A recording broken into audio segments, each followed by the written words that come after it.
보통 우리가 의에 대해서 가장 체계적으로 설명되어 있고 가장 많이 인용하는 의론에 대해서 얘기했던 사람은 보통 맹자로 잘 알려져 있죠.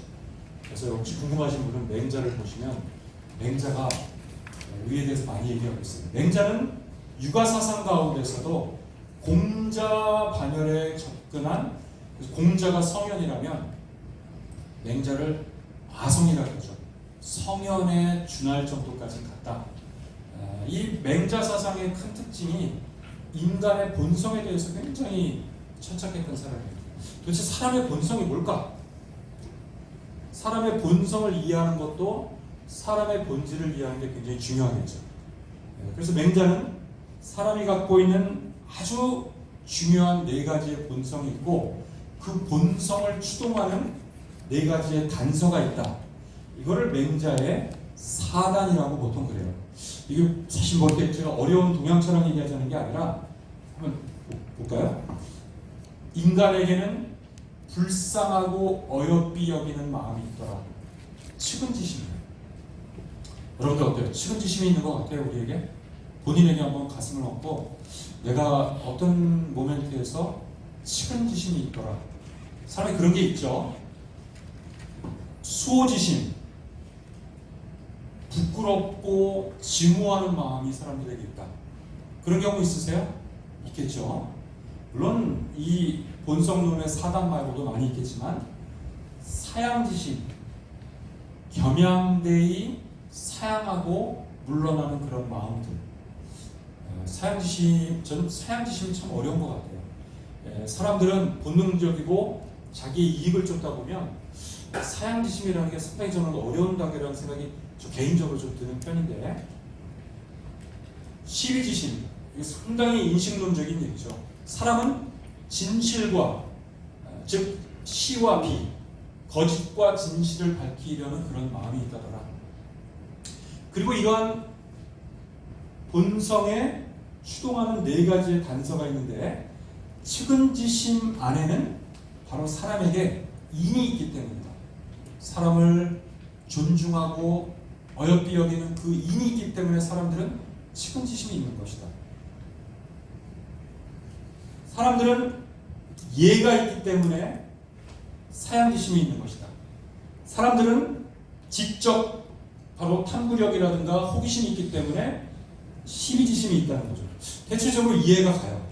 그런데 부끄럽고 증오하는 마음 안에는 의가 있기 때문이다. 맞는 말이긴 한데 사실은 부끄럽고 증오하는 마음은 의여서가 아니라 정확히 말하면 불의에 대해서 부끄럽고 증오하는 거죠. 그러니까 다시 말하면 의가 본질인데 본원이죠. 그런데 부끄럽고 증오하는 마음은 불의한 것에 대해서 우리는 의분을 느끼고 또 자신이 불의하다면 자기 스스로를 또는 우리 공동체에 대해서 부끄러워한다는 거죠. 그 부끄럽고 증오하는 깊은 안에는 물론 의가 있죠. 근데 조금 하나 더 나가면 불의에 대한 부끄러움과 증오라는 거예요. 혹시 그런 적 있으세요? 불의에 대해서 분노한 적 있으세요? 불의에 대해서 나 스스로 부끄러워한 적. 사실 우리 일상에서 그런 경우 있죠. 맹자는 여기에서 의가 바로 수호지심의 가장 근원에 있다라고 그렇게 본 거예요. 그럼 의가 뭐냐? 무엇을 그러면 의라고 해야 되는 것인가? 사실 의를 만약에 영어로 굳이 번역을 한다면 justice가 가장 가까울 것 같긴 하지만 의가 어떤 맥락에 쓰이냐에 따라서 이 정확한 번역을 하기는 어렵고 사실은 상황에 따라서 의에 대한 해석이 조금 다를 수 있겠어요. 맹자는 의를 제가 여러분들 나눠드린 자료에 보면 여러 맹자 거기에 보면 맹자가 의에 대해서 이렇게 생각했다는 거 나오지만 그것을 제가 조금 정리하면 맹자가 생각하는 의라는 것은 뭐냐? 개인의 사적인 이익이나 사적인 욕망은 의라고 볼 수 없다. 의라는 것은 공적 선을 향하는 상당히 보편적 가치로 봤어요. 공적 선을 향한 보편적 가치가 뭘까? 저는 이것도 시대마다 좀 다를 수도 있지만 상당히 오랜 시공을 떠나서 이 보편적 가치는 어떤 문명을 막론하고 상당히 우리가 갖고 있는 중요한 가치 같은데 맹자는 이걸 의로 본 것 같아요. 근데 원래부터 의라는 뜻이 그런 걸까? 꼭 그렇지는 않았으나 기원전 4세기 전후한 바로 맹자 시대 때 맹자는 이 의에 대해서 깊은 고민을 하면서 모름지기 바람직한 의라는 것은 이래야 된다라고 맹자는 정리를 이제 하기 시작한 거죠. 맹자는 이 공적 선을 향한 보편적 가치인 의가 어떤 맥락과 어떤 상황에 가장 중요하게 작용할까? 맹자의 유명한 그 오륜에 대한 이야기가 있죠. 여러분, 맹자가 오륜 5가지의 가장 중요한 사람들의 윤리가 있는데 거기에 맹자가 의를 또 여기다 썼어요. 바로 군신유의라는 거죠. 들어봤죠, 여러분들? 이 오륜에 해당되는 게 또 뭐 있죠? 뭐 부자유친, 부부유별, 장유유서, 붕우유신, 거기에 뭐 오륜이 이렇게 있죠. 대체적으로 오륜은 여러 인간관계 중에서 종적 질서를 중심으로 한 윤리를 말해요. 군주와 신하 간에는 의가 있어야 된다. 나이 든 사람과 젊은 사람 사이에는 서열의 차이가 있어야 된다. 부모님과 자녀 간에는 부자유친이 있어야 된다. 부부 간에도 유별이 있어야 되고 친구 간에는 신의가 있어야 된다. 이런 얘기죠. 종적 질서가 일단 중요하고 그 중에서 첫 번째 해당되는 것이자 맹자가 여기에 가장 의미를 부여하고 싶은 의는 군신 간의 의가 있어야 된다. 근데 이것을 해석하면 이래요. 일반적으로 해석할 때 이래요. 군신 사이에는 지녀야 할 모름지기 바람직한 의가 있다. 뭐 제가 이제 이럴 때 도의라는 의미를 좀 써봤는데 군신 간에 도의가 있어야 되지 않느냐. 대체적으로 맹자가 생각하는 군신 간의 도의는 신하가 군주에게 복종하고 충성하는 거라고 봤어요. 우리가 이해가 가죠, 상식적으로. 그런데 이 군신유에는 또 다른 의미도 있는 것 같아요. 공치자로서 백성을 함께 통치하는 군주와 신하는 그들 모두가 견지해야 될 그런 정의가 또 있어야 된다. 이런 생각이 들어요. 가령 여러분들 장세동이라는 사람 기억나세요? 네. 장세동이 목숨을 걸면서 충직하게 충성을 다하는 사람이 누구예요? 전두환. 장세동은 전두환에게 군신간의 진열 도의를 지키고 있는 건가요? 제가 볼 때 그런 것 같아요. 그렇지만 전두환과 장세동이 이거 지금 녹화되는 건가요? 저 혹시 학교에서 자르는 거 아니에요?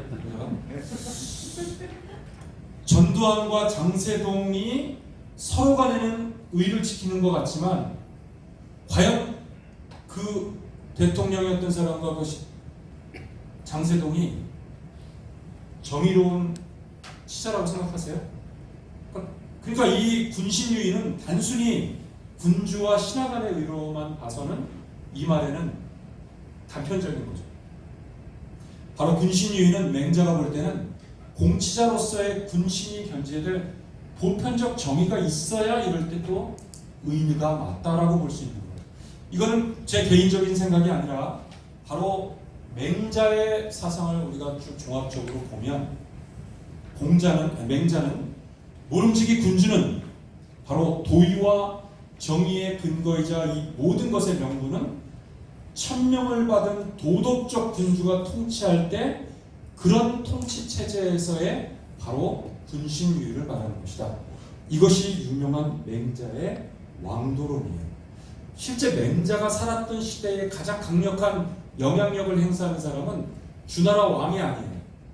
바로 강력한 국가의 제후였던 이런 제후들을 가리켜 패자라고 하는데 실제 춘추전국 시대 때 패자들이 정치를 좌우하고 주나라 왕의 권위는 떨어졌어요. 근데 맹자는 패도를 비판하고 패자가 군사력은 강할지 모르나 그것은 올바른 통치와 군주가 아니다. 진정한 군주는 하늘로부터 천명을 받은 자여야 된다. 이게 유명한 왕누와 페도론의 바로 두 상반된 시각을 맹자가 얘기하는 거죠. 그리고 맹자는 백성에게 위민정치를 하지 않으면 심지어 맹자 유명한 뭐죠? 그런 군주는 뒤엎고 그런 군주 그 왕조는 바뀌어도 된다라는 역성혁명을 얘기하는 게 맹자예요. 때문에 우리는 맹자의 군신유의 이 의라는 것은 단순한 군신 간에 지니는 신뢰만 가지고는 설명할 수 없는 모든 공치자로서의 그들이 갖고 있는 통치와 체제에 정의가 있어야 된다고 보는 거죠. 이것은 전국시대 때 맹자의 이야기인데 사실은 언제부터 이런 의에 대한 것이 정립이 되고 생각이 됐을까? 저도 이번에 강의를 맡아서 조금 제 전공이긴 하지만 공부를 하다 보니까 상당히 의라는 것이 시대마다 좀 다르고 상당히 흥미로운 점을 발견했어요. 의의 기원이 뭘까? 그러면 우리가 한번 의의 이 기원을 보도록 하죠. 정의, 도의, 그러나 의라는 이 원뜻은 사실 제가 생각할 때 제가 보니까 이것은 신에게 당당하다는 뜻의 의미예요. 그리고 신이 검증하는 것을 의라고 하는 거예요. 이게 무슨 생뚱맞은 얘기냐? 왜 갑자기 신이 나오느냐? 우린 오늘날 이 의자를 이렇게 쓰는데 지금부터 4천여 년 전 고대 중국의 상나라 때 동아시아 최초의 문자였던 갑골문에 뭐라고 의자를 썼는지 볼까요? 제가 왜 이런 얘기를 하는지. 이게 바로 갑골문을 쓸 때의 의자예요. 중국의 고대 문자, 즉 한자의 기원이 되는 이 갑골 문자는 글자 자체가 상형 문자이기 때문에 이 글자 자체에 그 뜻이 그냥 있어요. 그걸 모방한 글자거든요. 상형 문자. 여러분들 이 의자에 두 가지 코드가 있어요. 뭐가 뭐죠? 여기 양이 있죠. 그리고 이 아래에는 손으로 창을 잡고 있어요. 양이 있고 손으로 창을 들었다. 이게 의하고 무슨 관련이 있는 거예요? 도대체 여러분이 알고 있는 오를 일자, 이게 양과 창과 무슨 뜻이 있냐는 거죠. 이것은 바로 이 글자의 이 창이, 이게 바로 창이에요. 아까 영화에 보셨죠? 이게 바로 창과 자인데 여기가 날카롭게 이렇게 되어 있고 여기에 긴 나무를 연결해서 이 창과의 용도는 이 날카로운 부분으로 베는 거예요. 다시 말해 의의 원형은 신 앞에 봉헌하는 양을 잡아서 이 과로 양을 잡아서 양을 희생시키는 거예요. 사실 이 의자하고 희자하고 나중에 양만 희생물로 할 수 없잖아요. 그러니까 여기 소자가 나중에 들어갔지만 이 의와 희와 희는 모두 고대의 문자가 이걸로 똑같이 써요. 나중에 이것을 우리가 sacrifice라는 의미의 희생의 희자로 나중에 또 변화가 돼서 변주가 돼서 떨어져 나가지만 원래 의의 기원은 신에게 봉헌했던 희생 의식의 과정을 형상화한 것이 의라는 거죠. 그래서 신에게 제사를 봉헌하고 우리들이 신에게 당당하고 신에게 검증받았던 의미로서 나의 생명을 신에게 보장하고 바치겠다. 근데 매번 자기가 이렇게 죽거나 피를 낼 수 없잖아요. 그러니까 희생양을 잡는 거예요. 이건 성서에 나오는 유대인만이 그런 게 아니라 고대 중국에서도 희생양을 많이 썼어요. 그러면 뭐가 당당하고 뭐가 검증했느냐? 이걸 판단하는 것은 4천여 년 전에 상나라 왕이 이걸 판단해요. 상당히 주관적이고 아주 에스테리컬한, 그걸 판단하고 하는 것은 굉장히 주관적이고 신비로운 과정이에요. 그러니까 이 의라는 고대 문자로 보면 도대체 보편적 가치의 의가 뭐냐 이거죠. 사실은 이것은 신만이 알 수 있고 신이 그 군주에게 이 권위를 부여한다는 사실 상당히 주술성이 있는 의라고 볼 수가 있는 거죠. 이런 점에서 우리가 알고 있는 의라는 이 기원은 우리가 생각하는 의하고는 상당히 거리가 있어요. 그리고 또 하나, 그러면 상황이 판단할 때 의롭지 못하다, 불의에 대해서는 그러면 어떻게 하느냐? 응징을 하겠죠. 불의에 대해서 응징을 한다. 신을 대리해서 거기에 대한 응징을 한다. 어떻게 응징을 할까요? 직접 신이 응징을 할까요? 신이 응징하면 좋겠지만 신이 직접 그러지 못하잖아요. 어떤 방법으로 응징을 할까요? 아까 창이 기억나지 않으세요? 창. 이 창. 바로 불의한 자에 대해서 창으로 불의한 자를 처벌하는 거예요. 바로 창으로 불의한 자를 참수한다. 여러분들 이게 갑골문자 벌자예요. 여러분들 정벌하다, 남벌, 북벌 이런 말 벌자 많이 써봤죠? 벌의 어원이 뭐냐면 여기 보세요. 이게 바로 창과예요. 갑골문에. 여기 뭐가 있죠? 사람이 목을 지금 베는 형태로 되어 있는 이 글자가 바로 벌자예요. 그게 진짜냐고 이런 생각하시는데 갑골문에 보면 이 벌의 용례가 많이 나와요. 그래서 제가 가끔 이렇게 저는 이제 중국 고대사를 하다 보니까 고고학이나 문짝을 많이 보는 편인데 혹시 어디 가셔서 이렇게 사람 인자를 쓰시고 사람이라는 것은 두 사람이 서로 이렇게 의지하고 서로 돕는 것이다. 이렇게 하시면 안 돼요, 절대. 인자는 그런 모양이 아니고 원래 고대 갑골문자의 인자는 성인 남자의 옆모습이에요. 이게 인자의 모습이고 그 사람을 지금 목을 베는 형상을 하고 있는 게 바로 벌이죠. 다시 말해 상황이 신의 권위를 빌었다고 하지만 상황이 그 불의한 자에 대해서 내리는 처벌적 방법, 응징, 그게 창으로 목을 베는 벌이라는 거죠. 이 벌이라는 것은 실제 갑골문에 보면 여러 용례들이 나오는데 여러분들 강의 안에 보시면 거기 뭐 용례가 나와 있는데 너무 이건 좀 전문적이니까 간단히만 말하면 이래요. 되게 이런 식의 용례들이에요. 신에게 묻겠나이다. 성이라고 하는 곳에서 사람들의 목을 베려고 하는데 어떻습니까? 그런 신에게 신탁하는 그런 내용이에요. 여기 유벌 이런 식의 용례들이죠. 이 나군에 들어가는 용례들 보면 벌을 하는데 벌의 대상이 구체적으로 명시됐어요. 5강을 벌하겠는데 어떻습니까? 벌강 여기는 벌 30강. 강이 도대체 뭐냐? 당시 상나라와 경쟁 관계에 있었던 주변의 부족이에요.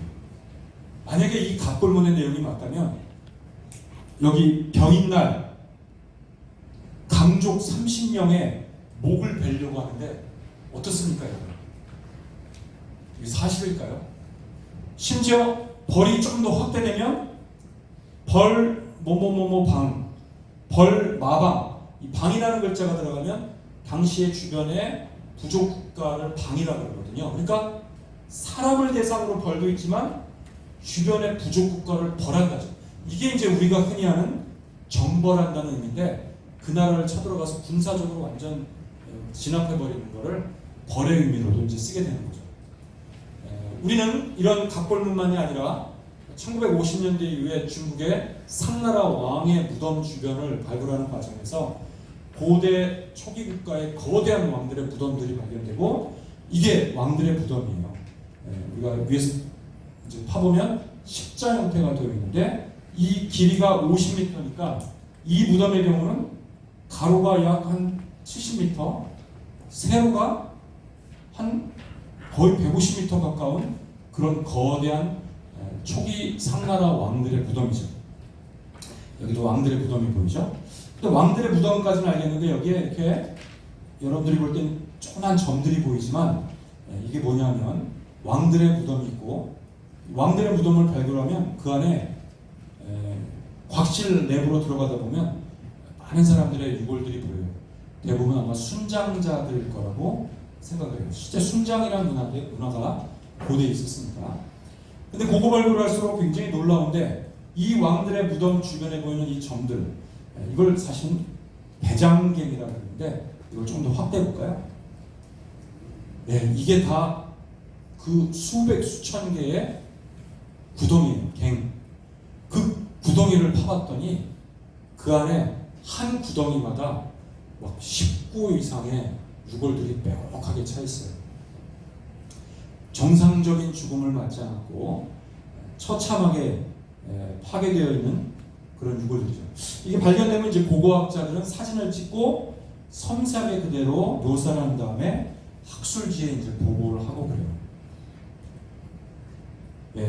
참혹한 이민족들의 이 시신들의 모습이죠. 이게 바로 고대의 자기 부족이 아니면 타 부족이면 일종의 불의하고 우리의 신을 믿지 않는 저 이민족들에 대해서 벌의 그런 폭력적 방법을 하는 거죠. 심지어 쓰레기 처분하듯이 구덩이에다 막 담고 그러는데 보면 두개골만 쫙 모여 있어요. 왜 그런 거죠? 목을 베고 저 머리를 그들의 신들에게 바친 거죠. 그러면 목이 없으면 다른 부분도 있겠죠. 이게 바로 벌의 그 실체들이에요. 어떤 특징이죠? 전부 머리가 없죠. 이게 바로 참혹한 그 벌의 희생을 당한, 이게 고대의 초기의 의에 대한 상당히 폭력적인 불의에 대한 그런 벌의 의식들인데, 이제 이것이 서주 시대 이후에 가게 되면 그런 여러 신들이 아니라 여러 신들 가운데서 마치 꼭 우리가 서양에 비교하면 유일신으로 조금씩 바뀌는 것처럼 뭐 여호와 신이나 알라 신으로 유일신으로 체계화되는 고등종교처럼 고대 중국에서 여러 신들 가운데 최상위의 개념의 신적 존재가 하늘로 이제 규합이 되게 돼요. 그 천의 권위와 명분을 확보하게 되는 것이 주나라 왕이다. 상당히 이제 자기의 권위를 다른 여러 신이 아니에요. 천에 나는 명분을 받았다. 이게 바로 천명의식이고, 그래서 주 왕은 스스로를 하늘의 아들이다라는 의미로 천자라는 개념을 쓰게 되는 거죠. 여기에서 이제 의라는 것도 과연 불의가 뭐냐? 바로 천명을 받은 천자에 따르지 않고 천명을 거역하는 행위에 대해서는 비례와 불의로서 그들에 대해서 벌을 내린다. 이럴 때 이 벌을 우리가 흔히 말하는 정벌의 의미로서 사려 용어에서는 공벌이라는 걸 말합니다. 그래서 서주 이후에 비례하고 불의한 제후들에 대해서 주왕의 명령에 의해서 군사적 공벌을 아주 많이 하게 되는 거죠.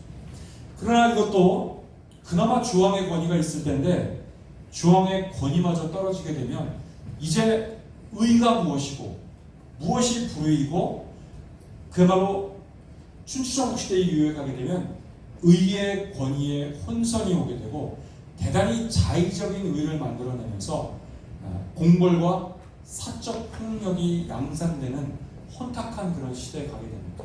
과연 누가 정이냐 이거죠. 힘이 있는 자가 정이고 힘이 없는 자는 불이냐. 여기에 대한 고민들이 일어나게 되면서 바로 의라고 하는 것은 바로 맹자가 바로 그런 시대에서 올바로 된 의를 정립해야 되겠다는 의식을 갖고 바로 의론을 제기했던 것이 그 과정이었어요. 그래서 저는 도대체 그 의가 뭔데 그 의를 생명처럼 지키고 자신의 때로는 목숨을 던졌던 그 춘추전국 시대에서 그 사람들이 있는데 되게 그들을 사마천은 바로 협이라는 범주로 다뤄서 기록에 남겨주게 됐어요. 여러분들은 사마천의 사기를 한 번쯤은 이야기를 들어보셨을 텐데, 사마천이 무려 약 5만 자가 넘는 방대한 역사를 기록하게 되고 동아시아 최초의 정사를 남기게 됐어요.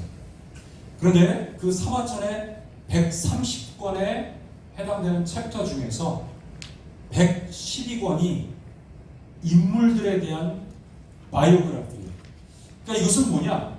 사마천이 역사에서 주목하고 가장 중요하게 본 것은 뭐냐? 역사는 시간의 축과 또 하나는 공간의 축이 있는데, 시간과 공간 모두 중요하지만 시간과 공간에서 역사의 주체가 누구냐? 사람이 제일 중요하다고 본 거예요. 그래서 사마천은 그 이전에 있었던 다른 역사책에 그냥 시간 순서대로 작성하는 편년체 방법도 있지만, 사마천은 아예 구성을 새롭게 생각해 봤어요. 나는 모든 역사책에 그 중에 112권의 내용을 나는 인물들에 대해서 써보겠다. 이게 내가 바로 보는 역사라는 거죠. 그래서 구성이 총 5개의 주제로 이렇게 되어 있는데, 본기 12권, 표 10권, 서 8권, 세가가 30권, 그리고 열전이 70권입니다. 어디가 가장 사마천이 심혈을 기울인 부분인 것 같아요? 열전이죠. 이게 바로 사마천의 역사관을 우리가 볼 수 있는 부분이에요.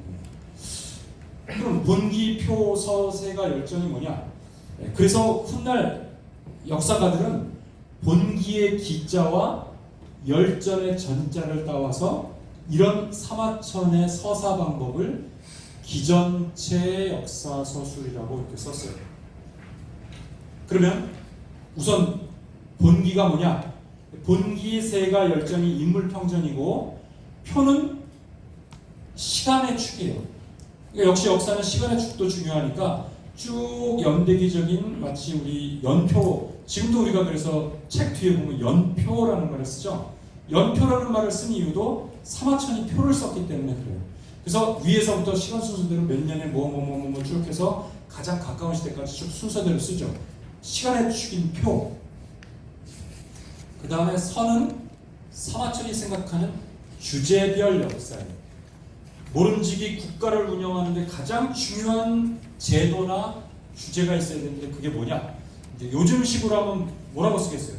정치, 경제, 사회, 문화 뭐 이렇게 나눌 거 아니에요. 사회의 가장 중요한 부분, 문화 뭐 이런 거. 그런 것처럼 사마천은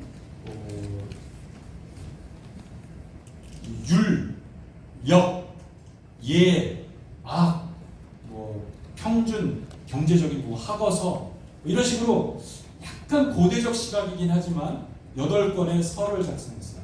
자, 그럼 그 가운데 인물 중심이었던 본기, 세가, 열전을 간단히 설명하면 12권의 본기, 역시 역사의 가장 중요한 부분은 최고의 통치자인 제왕들의 부분이 일단 중요하다.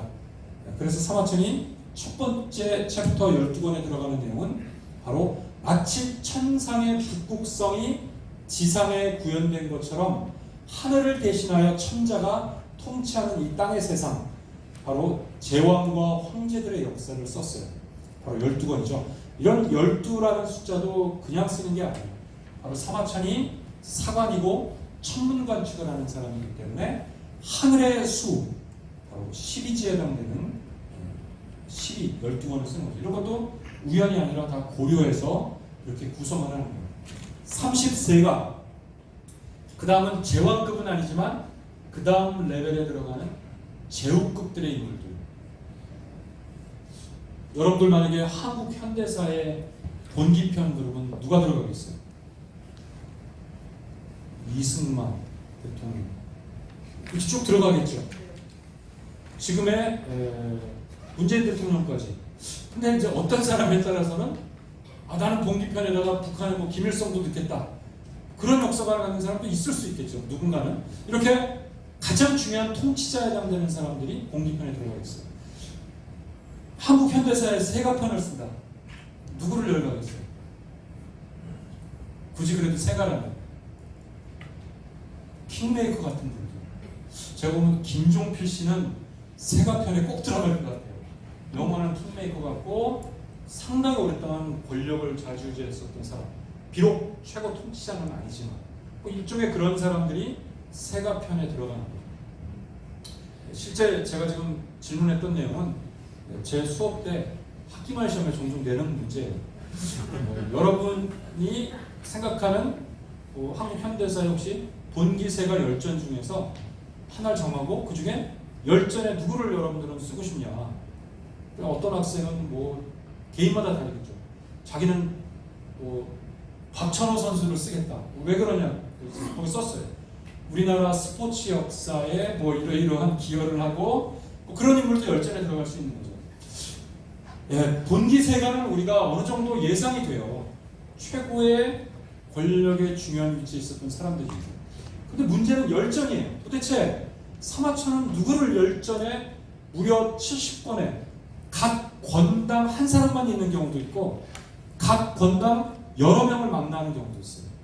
그러니까 여기에는 반드시 70명만 있는 게 아니라 사실 백수십 명이 넘는 사람들이 이 열전편에 들어요. 가령 공자 제자 열전, 즉 중리 열전의 경우는 70여 명에 해당되는 제자들이 다는 아니지만 70여 명의 제자가 있었고 그러면서 제자들이 망라가 되니까 이 열전에는 사실은 백수십 명에 해당되는 인물들이 여기 망라해요.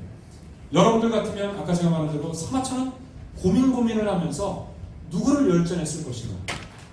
다만 거기는 영웅호골도 있고 평범한 범부도 있고 그러나 각 시대의 영역에서 뭔가 전형성을 보여줄 수 있는 인물들을 그가 선택하면서 취사 선택해서 뽑았겠죠. 이 인물이 왜 내가 기록할 만한 중요한 열전이라는 거죠. 열전, 바로 여러 사람들에 대한 이야기예요. 영웅호골, 고관대작, 왕우장상, 제자백가, 충신, 간신, 자객. 오늘 제가 얘기하는 중요한 인물들은 여기 있지만 부자들, 사마천은 부자들에 대해서도 따로 챕터를 설정했어요. 당시의 부자들에 대해서는 대단히 비판적인데 여기 사마천이 꼽은 부자들이 뭐하는 부자들인지 아세요? 네.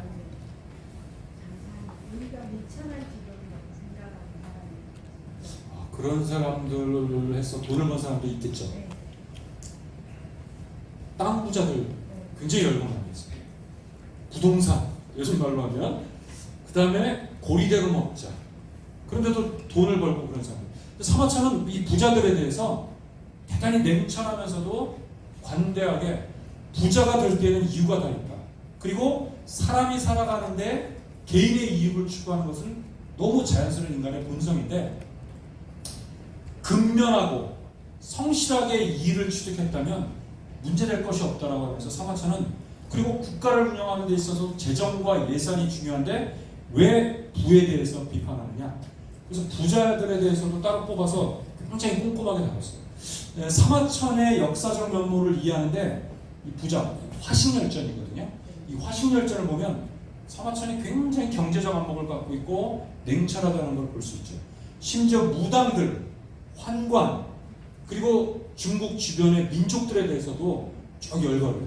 흉노들, 남쪽의 월들, 한반도 주변에 있는 조선들의 인들에 대해서까지 주변 민족까지 망라했어요. 그리고 그 각각의 인물들을 정리한 다음에 거기에 자기의 역사관을 담아서 그 인물에 대한 품평을 하는데 이런 거를 사평이라고 해요. 그래서 여기서 이렇게 시작하죠.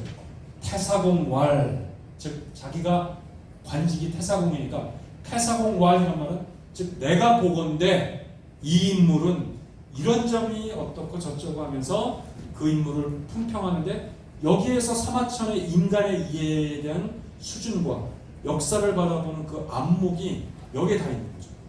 이제 그걸 보면 이 사람의 역사적 시각이 얼마나 통찰력이 있는지를 알 수가 있는 부분이죠. 그러면 첫 번째 그 열전 중에서도 여기 폰트가 제가 한 데서는 칸이 딱딱 됐는데 여기 보니까 조금 한 칸씩 밀리네요. 나중에 여기 밑에 잘릴지 모르겠는데. 자, 그러면 사마천의 70권의 열전 가운데에서 정말 첫 번째 열전을 고민할 거 아니에요. 이것을 꼭 순서대로만 한 것도 아니에요. 여기서 이제 사마천이 열전에 가장 뭔가 애착을 갖고 내가 이 인물을 먼저 열전에 바라보겠다. 그런 것도 우리가 엿볼 수 있는데 첫 번째 열전이 백의 숙제에 대한 백의 열전이에요. 이 백의와 숙제는 백의 숙제인데 챕터는 백의 열전으로 되어 있지만 백의와 그의 형제인 숙제가 같이 나와요. 동생인. 그들은 상나라 동맹국가였던 고죽국의 왕자였어요.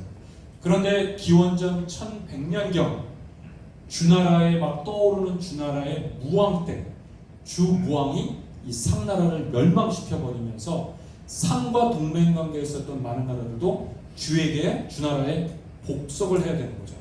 그런데 이 고죽국의 왕자였던 이 백의와 숙제는 이 고죽국의 왕위도 거부하고 권력을 지향하지 않았던 사람이긴 한데 원래. 근데 더군다나 이 고죽국과 동맹국가인 상나라가 멸망하게 되면서 이 백의와 숙제는 주나라의 지배를 거부하고 수양산으로 숨어 들어갔다라는 거죠. 여러분들 많이 들어봤던 얘기죠. 그리고 곡기를 끊고 내가 어찌 이 주나라 통치하는 땅에 곡식을 먹으며 살겠느냐. 곡기를 끊고 고사리를 캐면서 연명했다. 이게 사마천이 두 사람이 고사리 캐며 노래하면서 챙이가라고 하는 그런 일화를 전하기도 하죠. 그러면서 결국 수양산에서 고사리 먹다가 죽어요. 이 인물들에 대해서 충의와 절개의 표상으로 많이 얘기하죠. 이런 걸 가르쳐 충의라고 합니다. 진정한 의라는 건 이런 사람들을 가르친다.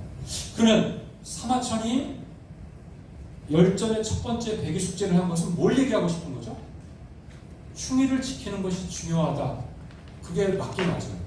그런데 사마천의 백의 숙제에 대한 사평, 그걸 보면 단순한 얘기가 아니에요. 여러분들 나눠드린 그 강의 안에 8페이지를 한번 보세요. 이거 보면 사마천이 대단히 깊은 마음의 어떤 쌓여있는 울결의 마음을 여기 담은 걸 볼 수 있어요. 이런 말을 해요. 여기 보시죠. 공자와 같은 선인들은 이렇게 말했다. 천도는 사사로움이 없이 항상 선인과 함께 한다고 했다. 그러면 백의와 숙제야말로 가히 선인이라 할 만하지 않겠는가. 그런데 어진 덕망을 쌓고 행실을 깨끗이 하였건만 그들은 굶어 죽었다. 이게 천도냐 이거죠. 공자는 70여 명의 제자가 있었는데 안현만이 학문을 좋아한다고 칭찬하였는데 공자가 안현을 그렇게 아꼈다 그래요. 그런데 그 안현은 어떻게 되냐 이거죠. 가난하여 술지개미와 쌀겨도 배불리 먹지 못하다가 일찍 죽어버렸다. 하늘이 선한 이에게 보시한다면 어찌 이런 일이 일어날 수 있겠느냐. 선인들이 말한 천도는 어디 갔냐 이거예요. 근래에도 보면 저는 이 근래에도 보면 이게 사마천이 하고 싶은 말 같아요. 근래에도 보면 하는 일이 올바르지 못하고 법령을 위반하면서도 한평생을 호강하고 즐겁게 사며 부귀를 누리는 이들이 있다. 그런가 하면 한 발을 내딛어 신중히 하고 말 한마디를 해도 태에 맞추며 길을 갈 때에도 지름길로 들지 않고 공정한 일에만 분발하는데도 재앙을 만나는 이들이 수도 없이 많으니 실로 당혹스럽기 그지없다. 만약 이러한 상황도 천도에 의한 것이라면 이것이 과연 옳은 거냐면서. 사실 사마천은 백의숙제의 이야기를 쓰면서 사실 그들이 충의를 막 예찬하는 정도가 아니에요. 사실은 왜 세상은 이토록 부조리하냐는 거죠. 그리고 그건 과거만이 아니라 현재 세상에도 그렇다는 거예요. 성인이 보장한 천도와 실제 현실에서는 선악이 조응하지 못하고 너무 부조리하다는 거예요. 근데 사실 여러분들 여기 우리가 광주에 있어서만은 아니지만 오공화국이 들어서고 집권하고 권력을 누린 사람들이 지금도 호화호식하면서 살고 있어요. 이게 천도가 있는 겁니까? 사마천이 왔다면 그런 통탄을 했을 것 같아요. 천도는 어디 갔는가? 근데 역사는 이렇게 또 엄연히 이렇게 있어요. 그러니까 사마천은 선인들의 그 척도가 뭐냐 이거죠. 그리고 그것은 사실 자기 자신에 대한 얘기예요. 바로 사마천이 태사령으로 봉직하다가 기원전 109년경에 이 한나라가 직면한 가장 대외적 위기가 흉노와의 오랜 전쟁이에요. 그런데 흉노와의 전쟁에서 오랫동안 공을 세웠던 명장이 이릉이라는 사람. 근데 기원전 109년경 이릉 장군이 패전을 하고 흉노에 투항을 했어요. 그러자 하무제가 노발대발을 내면서 이릉 장군의 집안을 멸족을 시켜라 이래요.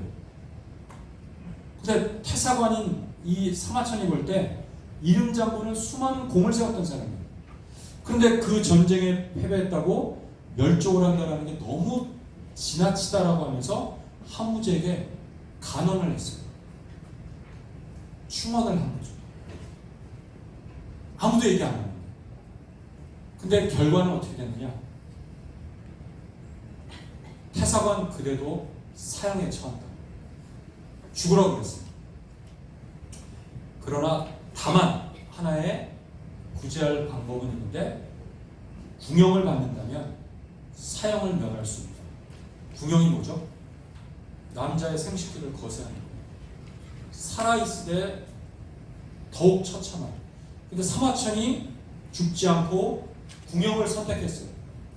이 사건을 바로 유명한 이릉의 화라고 하는데 마치 이 기원전 100년 전후에 숨가쁘게 돌아가는 거대한 역사의 수레바퀴에서 즉 흉노와 한과의 장기간에 걸친 대외전쟁이 벌어지고 수많은 희생자와 여기에 수많은 사람들의 비극이 여기에 서려있는데 마치 거대한 역사의 와류 속에 휩쓸리는 어떤 개인의 슬픈 숙명, 여기에 사마천 본인도 자유롭지 못했고 그도 이 사건에서 사형을 당하게 된 거예요. 다만 이제 죽지 않고 궁형을 받게 된 거죠. 이 이릉의 사건에 대해서 훗날 역사가들은 이 이릉의 사건이 사마천에게 도대체 어떤 영향을 주었을까? 사실 아무 영향을 주지 않았을 수도 있고 사마천이 사기를 저술하는데 이게 무슨 영향을 줬는지 솔직히 정확히 검증하기는 어려워요. 사마천이 이걸 뭐라고 썼느냐? 사마천 130권 중에 마지막 권인 130권이 뭐냐면 자기 자신에 대한 자기 바이오그래피, 오토바이오, 자기 자서전이에요. 태사공서라고 해요. 자기 자신에 대한 거예요. 거기에 내가 왜 사기를 썼고 내가 이 사기를 저술을 할 수밖에 없는 이유가 뭐고 아버지의 대를 이어 그리고 내가 어떻게 서술하겠는지 그 자기 이야기를 아주 섬세하게 썼는데 그 중에 이런 얘기가 나와요. 울결의 고통. 이 한자 굉장히 좀 어렵죠? 여러분 가슴에 멍울이 생긴다 이런 말 들어봤죠? 가슴 깊은 곳에 한이 쌓이다 못해 여기 피멍이 들었다는 거예요. 그게 왜 그러냐? 내가 궁형을 받은 그것에 대해서 울결의 마음이 있어요. 그럼에도 내가 죽지 못하고 살아있는 이유가 뭐냐? 아버지인 사마담의 선대에 이어서 집필하고 있었던 이 사기를 완성해야 되겠다라는 그 의지를 갖고 목숨을 부지했어요. 그리고 그도 이 거대한 역사에 피해를 받은 거죠. 역사가들은 사마천이 이 이릉의 사건을 겪은 게 역사서술의 인간에 대한 깊은 심연을 이해하게 돼서 더욱더 통찰력 있는 역사를 썼다라고 하는 사람도 있는데 좀 잔인하죠. 그게 실제 그런지 안 그런지 모르겠어요. 그러나 분명한 건 이릉의 사건이 사마천에게는 너무도 슬프고 비극적인 그 가슴에 울결을 준 건 사실이에요. 그래서 백이숙제에 대한 이야기를 첫 번째 아마 열전에도 쓰면서 그 마지막 사평에 단순히 충의가 아니에요. 그 충의한 자가 왜 이렇게 고통받고 사는 이 현실이 왜 이러냐는 거예요. 그 천도는 어디 가서 아마 사마천은 백이숙제를 통해 자기 스스로에 대해서 위로받고 싶었는지도 모르겠어요.